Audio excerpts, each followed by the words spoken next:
অবশেষে অবশেষে আমার খামারে মুরগির বাচ্চা চলে এসেছে। তো শুরুতেই একটা কথা বলে রাখি, আমি এই বাচ্চাগুলো মার্চের ১ তারিখে নিয়েছি। মার্চের ১ তারিখে নিয়েছি। রেট পড়েছিল ৪৭ টাকা। তো যেহেতু এটা আমার ধারাবাহিক ব্লগ, যার কারণে আমি কিন্তু এতদিন এই ভিডিওটা দিই নাই। কারণ আমি সবাইকে দেখাইতে চেয়েছিলাম যে কীভাবে একদম শুরু থেকে শেষ পর্যন্ত পূর্ণাঙ্গ একটা ব্যাচ কমপ্লিট করা যায়। তো সেই ধারাবাহিকতার কারণেই কিন্তু আমার এই মুরগির বাচ্চার ভিডিওটা, আজকে মুরগির বয়স ১৩ দিন। তো আজকে আমি এই ভিডিওটা আপলোড করলাম শুধুমাত্র ধারাবাহিকতা বজায় রাখার জন্য।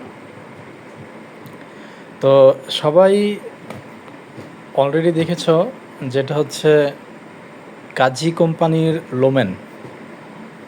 কাজী কোম্পানির লোমেন বাচ্চা, এটা আমি মূলত মার্চের ১ তারিখে নিয়েছিলাম ৪৭ টাকা রেটে।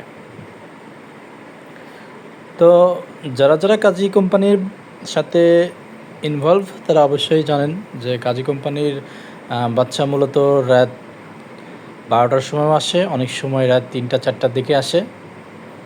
তো আমরা বোর্ডিং কমপ্লিট করে অপেক্ষায় ছিলাম। তো অবশেষে আমরা আমাদের কাঙ্ক্ষিত বাচ্চা পেয়ে গেছি।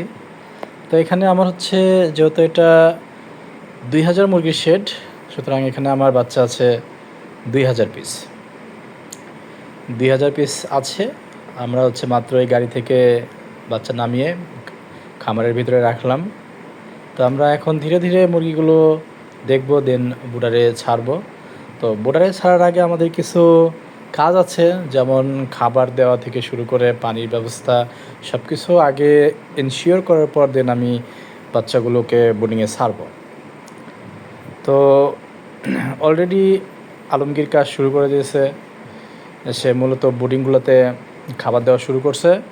তো সব কিছু কমপ্লিট হলেই আশা করি আমরা একটা একটা করে সব বক্স খুলে আনবক্স করে মূলত বাচ্চাটা বোর্ডিংয়ে দেব। তো বাচ্চার যে হাই রেট ছিল, বাচ্চা তো অনেক ঈদ সবাই ধরার চেষ্টা করেছিল, ঈদের মার্কেট, যার কারণে বাচ্চার বাজার অনেক হাই ছিল। তো এই জন্য একটু দেরিতেই বাচ্চাটা উঠানো। তো এই জন্য আমিও অপেক্ষা করতেছিলাম। অবশেষে বাচ্চাটা নিয়েই নিলাম। সবাই আমার জন্য দোয়া করবেন, সবাই ফলো দিবেন, সাথে থাকবেন। ধন্যবাদ সবাই।